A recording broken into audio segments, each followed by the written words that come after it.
There's a certain kind of quiet that only shows up late at night. The kind where every sound in the house suddenly feels louder than it should. A door down the hallway, footsteps in the kitchen, the hum of a refrigerator. When you've spent years walking alongside someone who struggles with mental health, you learn to listen to that quiet a little differently.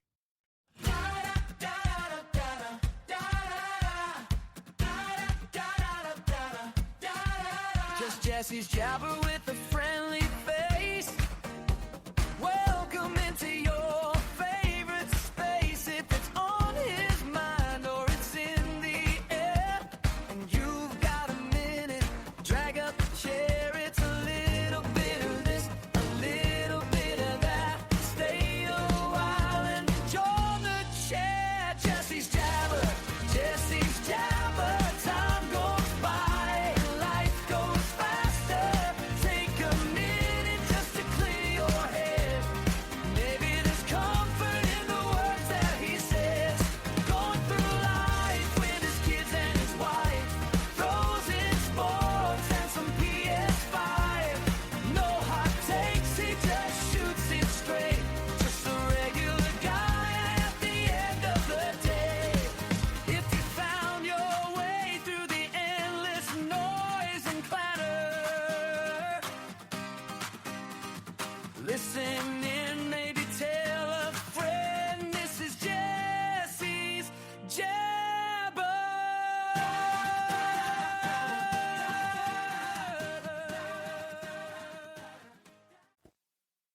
Welcome in.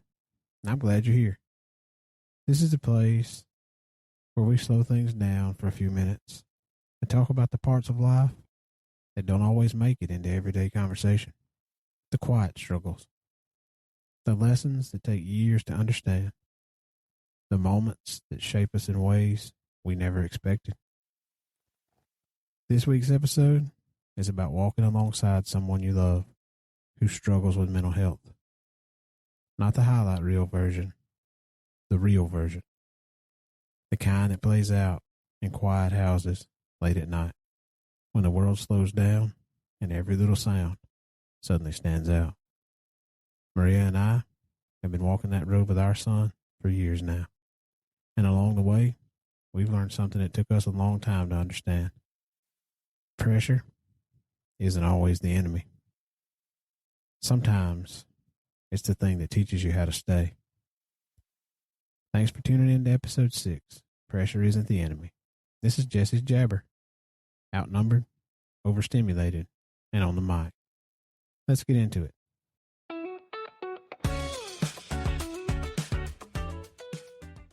The house gets quiet in a way that only happens late at night. Not the normal quiet either. The kind where every little sound stands out. A door closing down the hallway. Footsteps moving through the kitchen. The hum of the refrigerator that you normally never notice. Maria and I have had more nights than I can count where we just sit there in that quiet, listening. Not because we're trying to overhear anything, but because when you've spent years walking alongside someone who struggles with mental health, you start paying attention to things most people never think about.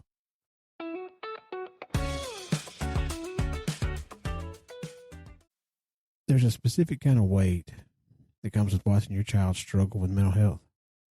Our son is 16 now, and we've been navigating this road together since he was 2 years old. Learning a language that isn't spoken in words.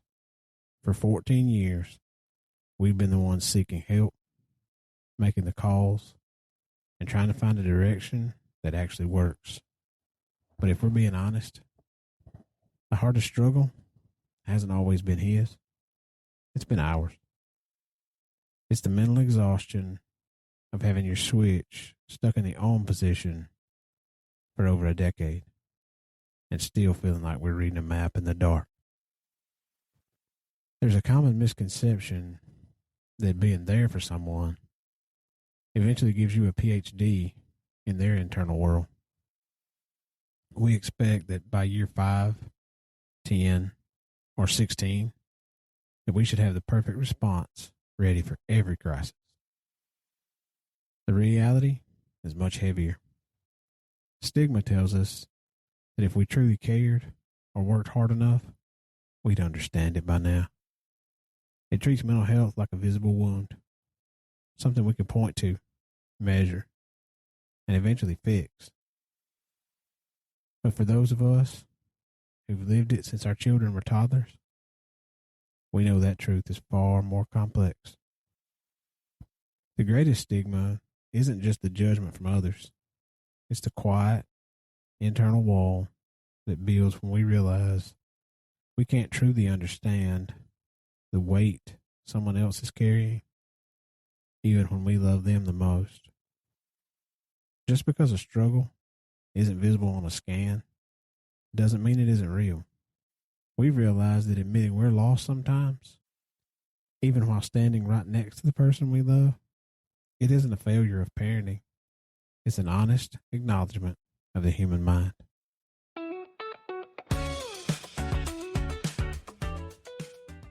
Sometimes the struggle isn't quiet or invisible. Sometimes it's loud.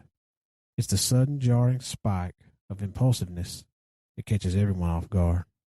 It's the physical aggression that turns a calm afternoon into a crisis in a matter of seconds. In those moments, you aren't just reading a map in the dark. You're trying to hold the line while the world feels like it's shaking. It's a different kind of pressure. The kind that leaves you physically drained and looking at the walls of your own house differently. We're still learning. We're still showing up. Sometimes the most supportive thing we can do isn't fixing the situation. It's simply sitting in the unknown together. In order to bridge that gap, we have to stop looking for proof and start offering presence.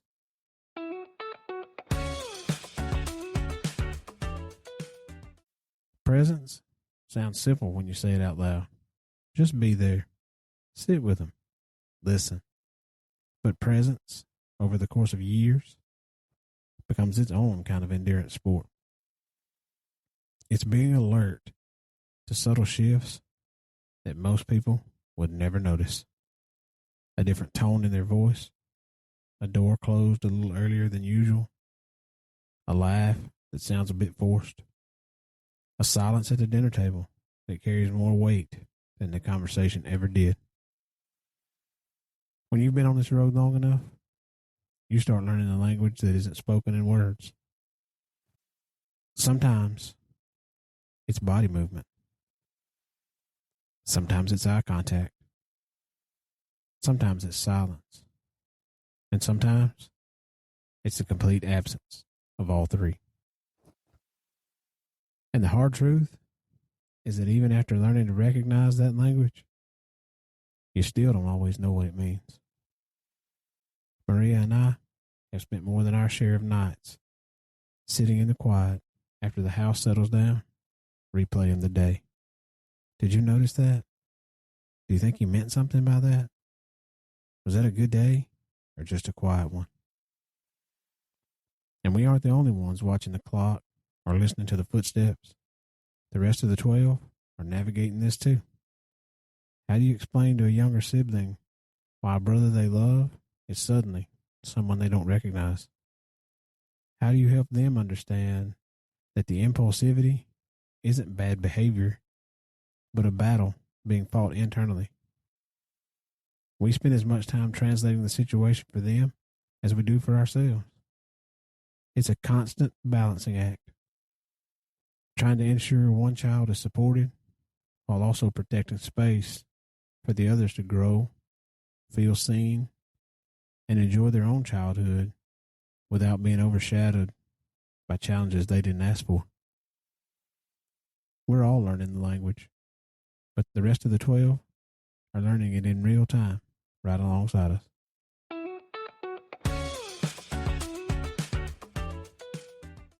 "14 years into this journey, and sometimes we still don't know. Not because we aren't paying attention, but because mental health doesn't always give you a clear signal. That's the part people don't talk about. When your child struggles physically, There's often a timeline. A cast comes off, a fever breaks, a surgery heals.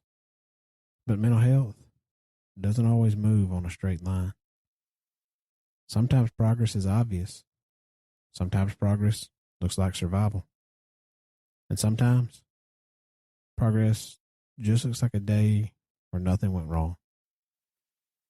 If you're not careful, that's where exhaustion creeps in. Because parents, we want to fix things. It's wired into us. When your kid falls off their bike, you pick them up. When they're sick, you find the medicine. When they're hurting, you search for the answer. But mental health, it teaches you a different skill set entirely. It teaches you patience you never knew you had to learn. It teaches you restraint when every instinct tells you to jump in and solve the problem. Most of all, it teaches you humility. The humility to admit that love doesn't automatically equal understanding. What Maria and I have slowly come to understand is that our role isn't to carry the weight for him. It's to walk beside him while he learns how to carry it himself. Some days that means conversations. Some days that means laughter. And some days it just means sitting in the same room, letting him know that even if he can't explain what's going on inside his mind, he doesn't have to face it alone.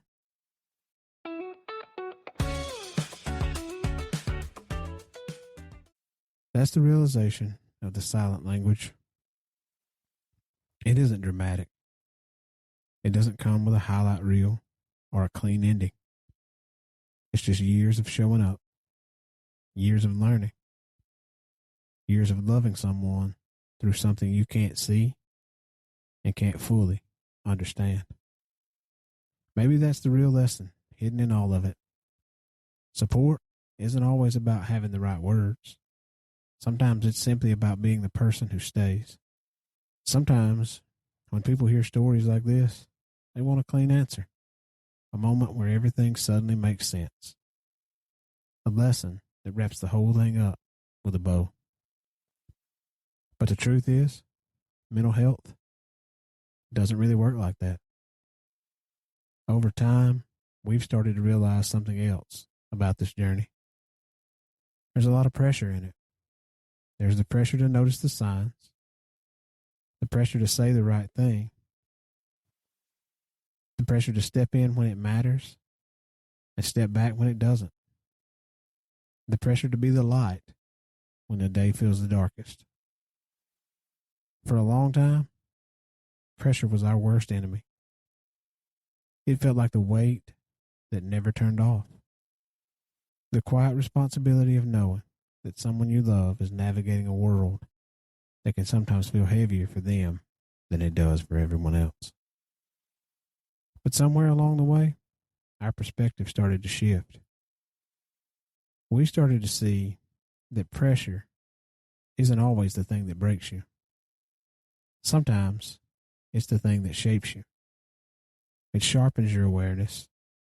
It deepens your patience. It teaches you to listen in ways you never would have before. That pressure isn't just emotional. It's the physical reflex of standing between a crisis and the rest of your family. It's the split-second decisions made during a bout of impulsiveness. It's the weight of knowing that your home has to be a sanctuary for everyone, even in the loudest of struggles. That pressure is what forced us to grow. It's what taught us that consistency isn't just about being nice. It's about being a steady anchor when the waves of aggression or impulse start to rise. Pressure, in the right context, isn't punishment. It's preparation. It's what turns simple presence into endurance. It's what turns love into consistency. And it's what reminds us that showing up day after day, year after year, matters more than getting everything exactly right.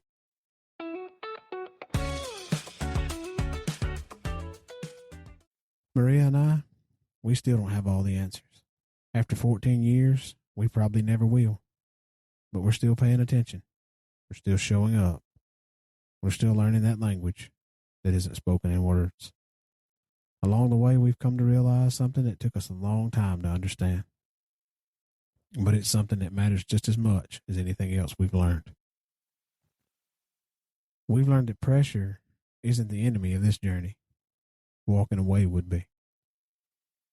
The pressure to notice, the pressure to care, the pressure to stay steady when things feel uncertain, that pressure is what keeps you present.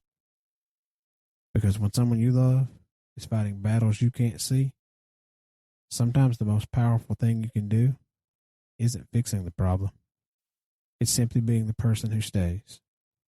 So as long as our son is walking through his own battles, we'll keep doing the same thing we've always done. We'll keep listening, we'll keep learning, and we'll stay.